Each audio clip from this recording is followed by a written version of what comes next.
Pessoal, bem-vindos a mais o Tokenização, a parte 2 do nosso episódio com o Davi. E hoje a gente vai continuar com muito papo sobre tokenização, sobre criptoativos e entre outros. Da gente começar, não esquece de dar o like em todas as plataformas de áudio, se inscrever no canal da Leak e também seguir nas outras redes sociais, como Instagram, YouTube, entre outros. Eu escrevi um artigo muito pequeno que ele perguntava o que seu token faz. No Medium eu escrevi. E falei muito sobre isso. Esses players que entregam token oco, e quando eu falo token oco, eu estou falando de um token que literalmente não tem nada. Quando eu conversei com você sobre smart contract, sobre parametrizar no smart contract o que o seu token vai fazer, se ele vai precificar, se vai ter distribuição de dividendo, como que ele vai fazer isso, você está colocando funções dentro do smart contract. Quando o seu token não faz nada, quando você não distribui ele, quando você não tem que mandar para carteira de usuário nenhum, você só imagina assim, eu emiti 100 mil tokens agora, eu distribuí para todos os meus clientes. Isso tudo está parametrizado dentro do meu token ou da oferta que está ali conduzindo a distribuição daquele token. Agora, se eu emito um token e ele fica na minha carteira, parado na minha carteira, eu não distribuo para ninguém, quais são as funções que tem dentro desse token, entendeu? Ou aquela pergunta que eu fiz no meu artigo, o que seu token faz? O que seu token entrega? E daí também, aqui tem algo muito importante. Por exemplo, em que rede você emite seu token? A Leak, enquanto eu trabalhava na Leak, nós optávamos pela Gnosis.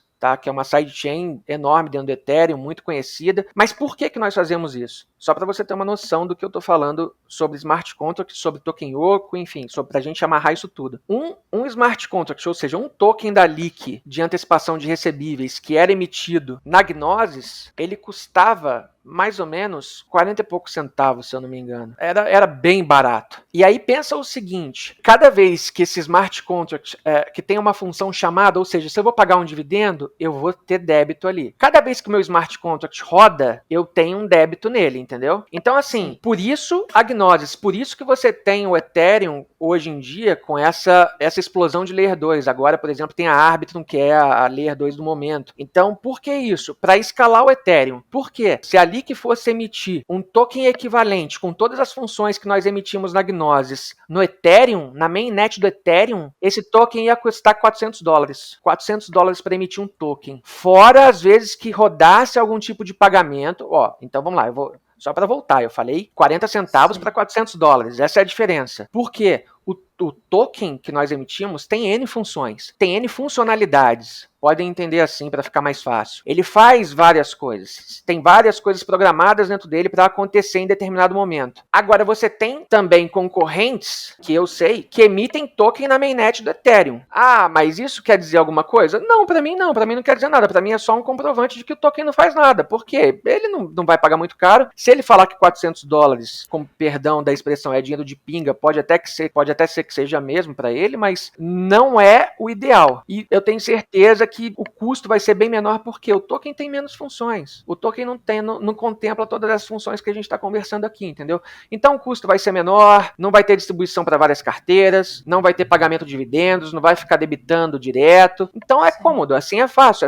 E isso também, mas isso aqui, o que eu queria falar com isso é que imagina o comercial da empresa A que, tá tentando entregar uma solução tecnológica realmente condizente com aquilo que ela quer vender, com aquelas melhorias que ela quer entregar para o público dela, e ela tem que vender isso no B2B.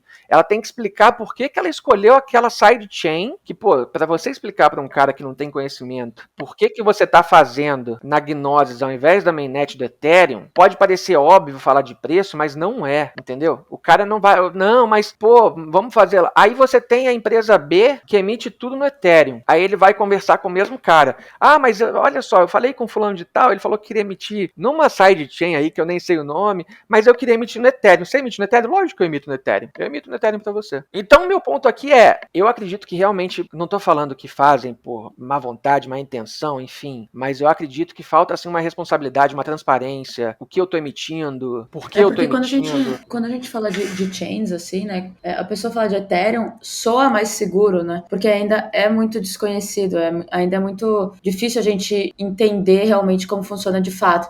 Quando a pessoa fala, bom, mas eu queria Ethereum, é porque, pelo menos quando eu comecei, assim, a entender sobre o mercado cripto, eu tinha medo de transferir as minhas carteiras para a carteira. Exemplo, eu usava MetaMask antes.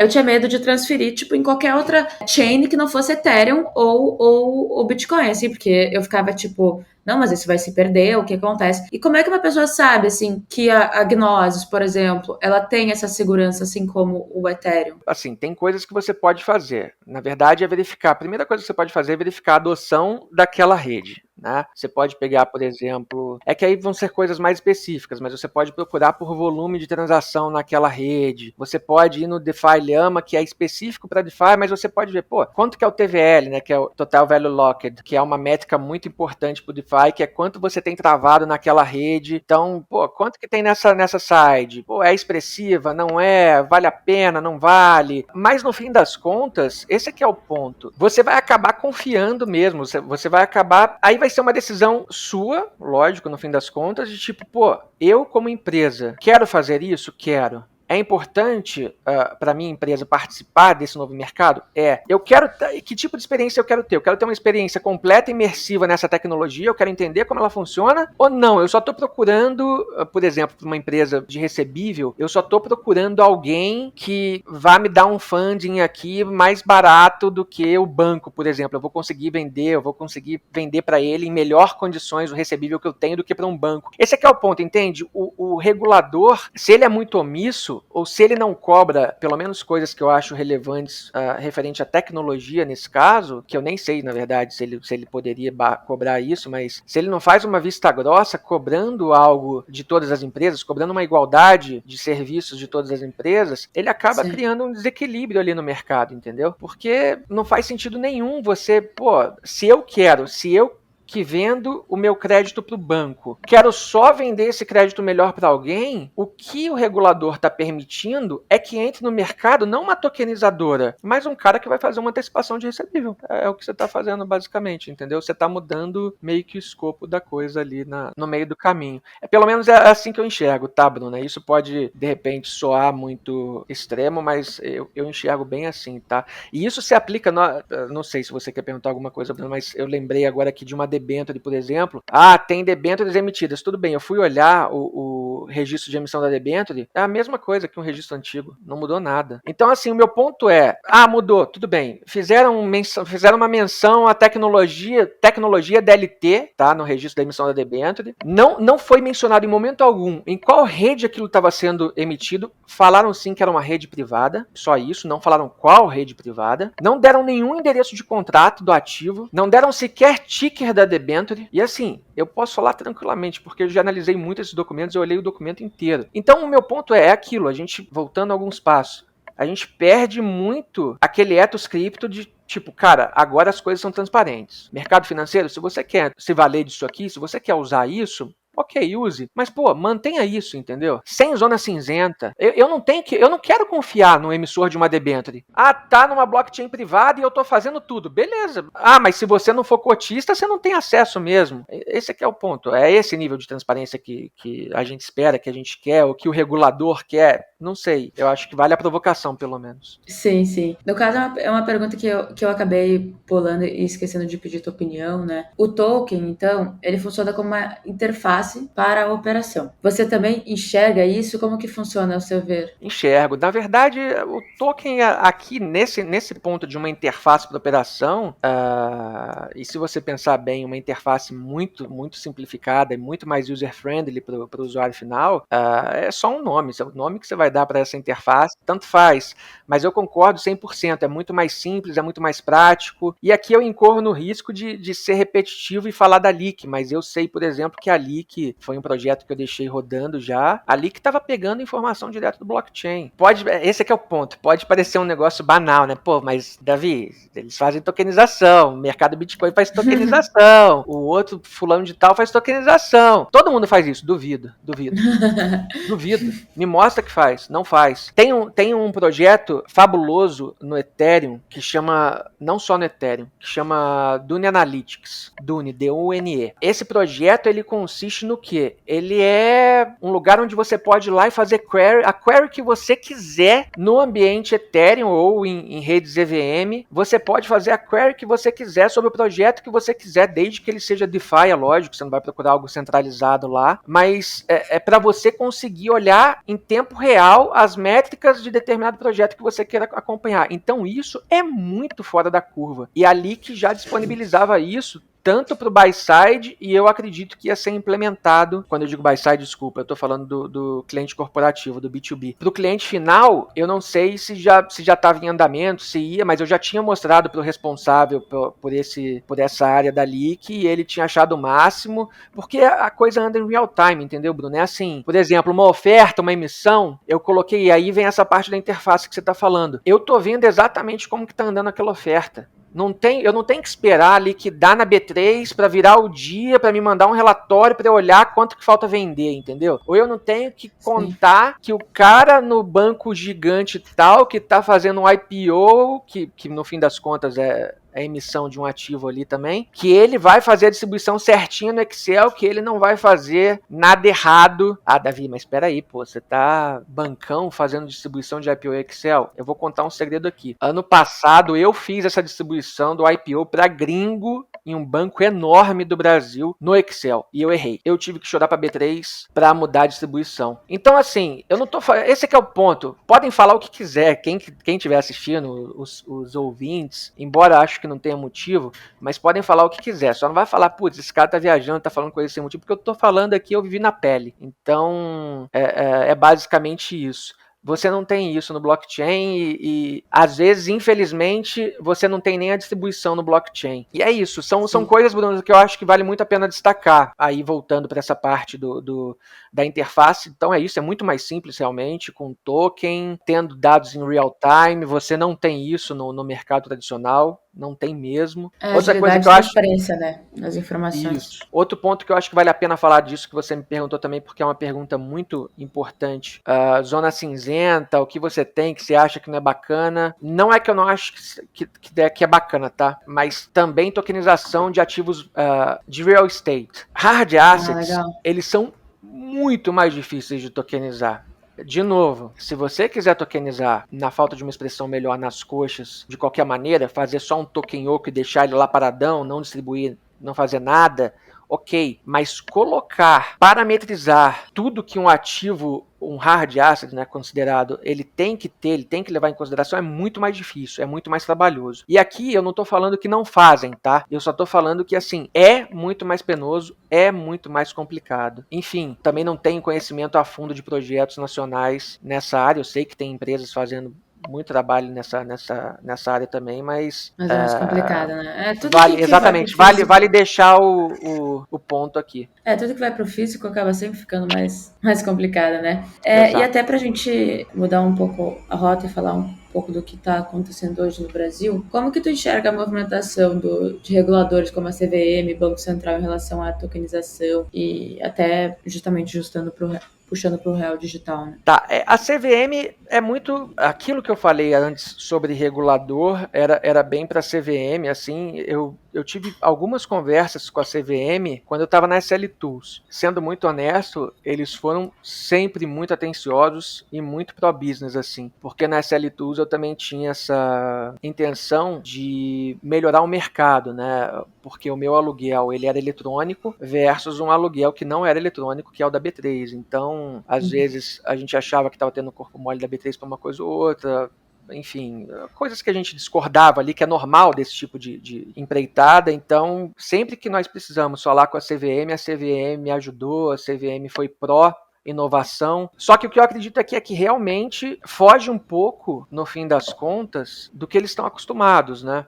Não é só simplesmente tratar mercado financeiro, ele está fazendo, ele está falando que está emitindo, é realmente verificar, porque no fim das contas o que você quer é se aproveitar dessa tecnologia. Você quer que essa tecnologia, que a gente tanto fala que é disruptiva, realmente melhore alguma coisa para você. Senão daqui a pouco começa a acontecer, se já não estiver acontecendo, você vai ter os mesmos erros que você tem no legado tradicional em algo que você está falando que é tokenizado. Era para acontecer? Muito possivelmente não. Então é isso. Acho que bem a CVM bem pró-business, mas precisa dar uma revisada assim nessa parte de, pelo menos no meu entendimento, nessa parte de tokenização. A BC, Real Digital, é complicado.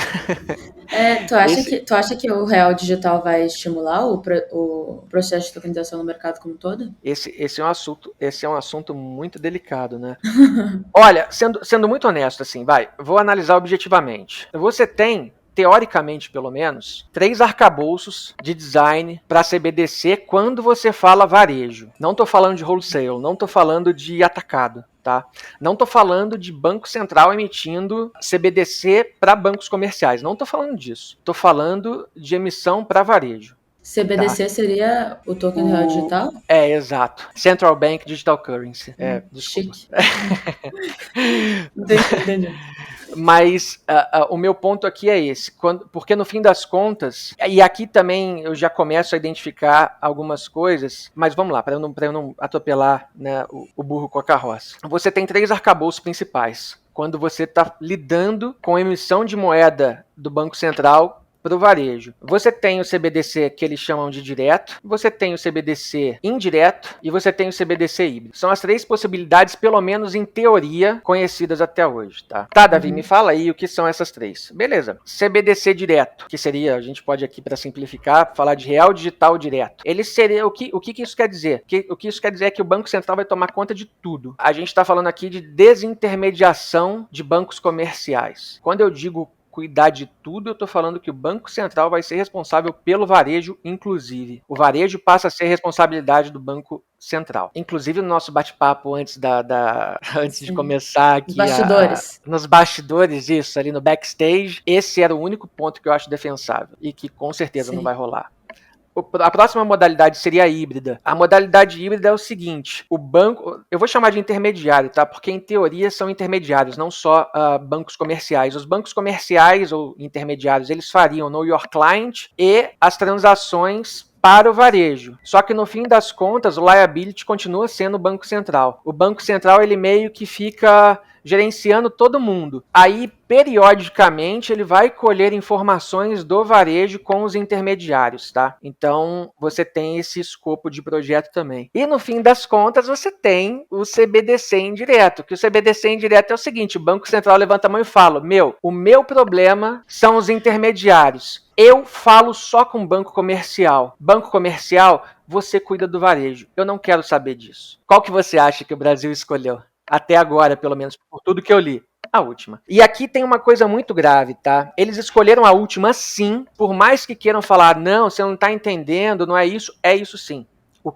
Na hora que o Banco Central fala, o real digital vai ser uma emissão do Banco Central para bancos comerciais, ponto, e dali da frente vai ser uma tokenização de ativos que vai ter garantia do FGC, se eu não me engano era isso, né?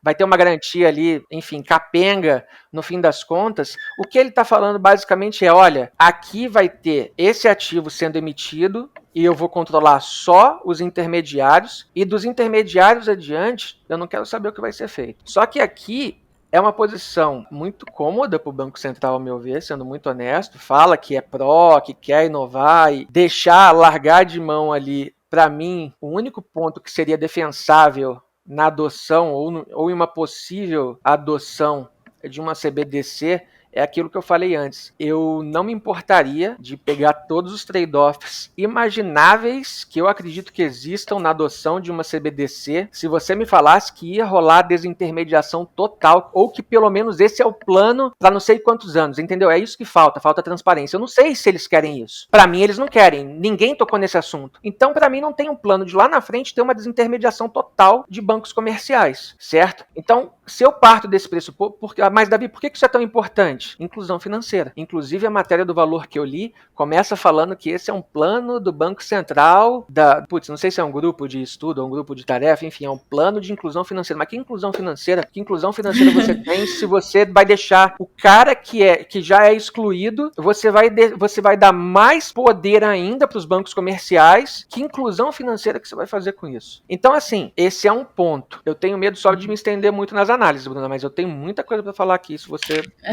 Não, mas até eu entendi a análise do real digital agora que eu entendi, eu até entendi os pontos negativos, né? Mas uma coisa que eu fico pensando é também em relação ao mercado de tokenização como um todo. Eles trazendo, começando a falar sobre isso, esse burburinho, enfim, essa indenização, mesmo que não seja uma iniciativa positiva de fato, tu acha que vai acelerar a transformação do mercado de tokenização? Sim. Vai. Se eu tiver designs de tokens, na verdade, no fim das contas, é independente disso. Mas sim, vai. Porque qual que é o ponto? Aqui, Bruna, qual que é o grande atrativo que você tem para essas operações financeiras também no blockchain, tá? Tem um termo que chama composability, que seria algo como interoperabilidade. E o que acontece? Você tendo um denominador comum, que nesse caso seria o CBDC, como poderia ser qualquer stablecoin, mas nesse caso seria o CBDC, que é muito mais fácil que os competidores adotem e não sabotem, por exemplo, se o mercado Bitcoin fizesse uma stable, pode ser que a LIC não quisesse adotar aquela stable, entendeu? Então o CBDC ele tende sim a facilitar nesse ponto para você ter operações interligadas. O que eu estou querendo dizer com isso? A Bruna pode comprar um token da LIC e de repente usar isso como garantia lá no mercado Bitcoin para pegar um empréstimo lá com eles, entendeu? Ou seja, você vai locar isso no mercado Bitcoin e vai de repente pegar CBDC, que aí você pode resgatar em dinheiro real. Você tem uma interface com o mundo real aí também. Então é interessante, mas para mim é um ponto muito pequeno e que poderia ser resolvido de outra maneira. Esse aqui é o ponto aqui, na verdade. Eu até vejo também o fato de mais amplo como um todo, né? O fato de, tipo, isso começar a sair em todas as manchetes, em tudo, não só para quem olha a manchete de mercado financeiro, né? Para a população como um todo, as empresas começarem a se acelerar nesse ramo, visto que elas vão se ligar, bom, já tá na hora, né? Acredito que, obviamente, as grandes empresas já estão, sim, acelerando, já estão entrando nisso, mas é aquela coisa, né? Começa a estar na boca do povo aí, o negócio é acelerar que agora já tá tarde, meu filho. É isso. E até falando sobre isso, sobre o futuro, e pra gente encaminhar aqui, onde é que tu vê o mercado de tokenização, assim, daqui uns 5 anos? A gente vai estar, enfim, como? Nosso dia a dia, como tu vê as mudanças, assim? Eu vou falar o que eu espero, na verdade, né? Eu espero que realmente